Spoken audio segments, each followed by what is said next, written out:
I'm sharing helpful tips and what it's like to work remotely while you're living off grid. Hey, I'm Alicia. I've been living off grid for 8 months now, and I've been working remotely for a long time. I'm a freelance graphic designer and illustrator. This is what a typical day looks like for me. This is kind of my hands are so dirty. This is like a compilation video. It's like different days that I kind of smashed into a day in the life. When I'm working at my campsite, usually I'm inside because it's either cold outside or it's too cold in the morning and stuff. It's usually never the right temperature to just work outside, but today it's perfect. I got my hotspot on. I'll tell you that it's really slow. So usually I'll do things like writing at my campsite or video editing, but I rarely use a lot of internet at my campsite because my internet is so slow. I've got to go to the library or the coffee shop to work. I cannot just hang out in my camper all day. Bye campsite, see you tonight. Do I wish sometimes I had high-speed internet in my camper? Yes, come on now. But would I ever leave my camper and it would become like a new prison house for me? Probably. Probably the most important piece of gear I have with me is, besides my laptop, these noise-canceling AirPods so that I can stay on task and kind of tune everything else out, but at least I feel like I'm working around people.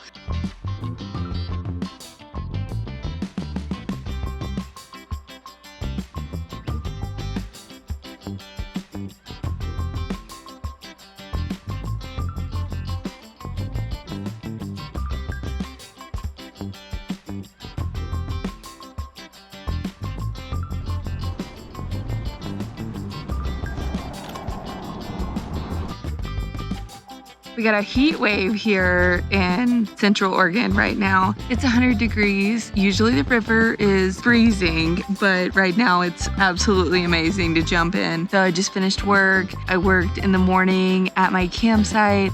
I worked at the library for a couple of hours, and then I noticed that my attention span was dwindling. So now I'm here chilling in the park, and I don't know if you can see that, but there's a million teenagers out here. So I'm getting to hear all the gossip out here.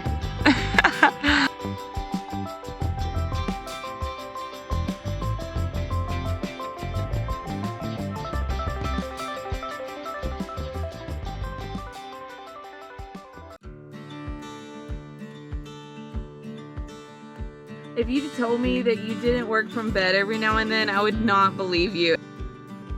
I didn't really know if I wanted to recommend the cell phone service that I use for my hotspot, but I'll just tell you the pros and the cons. The pros is the signal is iffy and the hotspot's a little slow at times, but the pros is it's pretty affordable. I pay for 3 months at a time. Each month breaks down to be like $30 or $40, and it's not perfect, but if you want like an okay plan that's pretty affordable that you get a hotspot, try Mint, see what you think.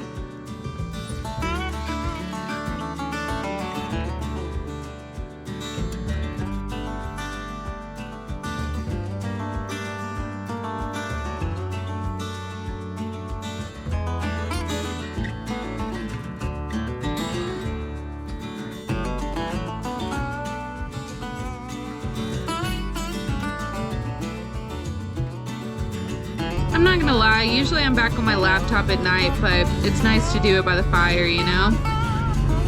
Or sometimes I'm at karaoke.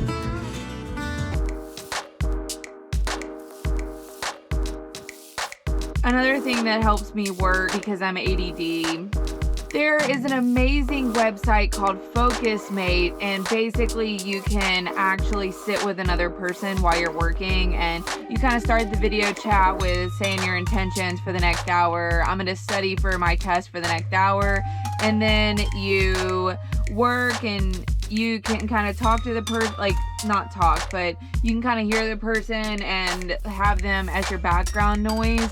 Or you can say, I'm gonna turn you off and then come back to you in an hour. And I found that to be really cool if you kind of want to work with somebody or you just want to stay focused.